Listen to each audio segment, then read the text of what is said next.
বাংলাদেশের বিপক্ষে ম্যাচের আগে দুই পরিবর্তন আনলো ভারত। মালদ্বীপ ম্যাচে ইনজুরিতে ছিটকে গেছেন ব্রেন্ডন ফার্নান্দেস, তার পরিবর্তে জায়গা পেয়েছেন উদান্ত সিং। আর শেষ সময় প্রথমবারের মতো দলে ডাক পেয়েছেন মিডফিল্ডার ম্যাকার্টন লুইস নিক্সন। উৎসবের খুশি হবে নগদে বেশি, কারণ ঘন্টায় ঘন্টায় আছে গিফট জেতার সুযোগ।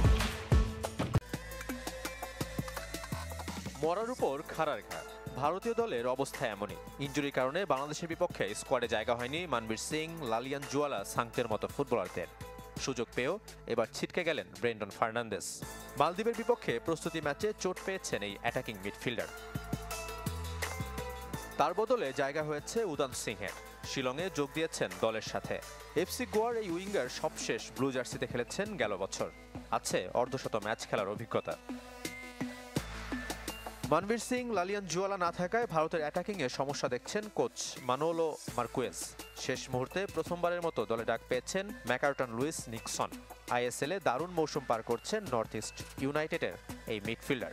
ছিলেন ডুরান্ড কাপ জয়ী দলের সদস্য। ভারতের সব পরিকল্পনাই হামজা চৌধুরীকে ঘিরে। বাংলাদেশ দলে হামজা যোগ দেয় অনুপ্রাণিত ভারত ফুটবল ফেডারেশনও।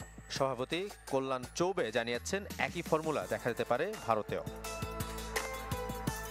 ইতোমধ্যেই ভারতীয় বংশোদ্ভূত ফুটবলারদের নিয়ে কাজ শুরু করেছে ফেডারেশন। সুনীলের বিকল্প না মেলায় এমন সিদ্ধান্ত।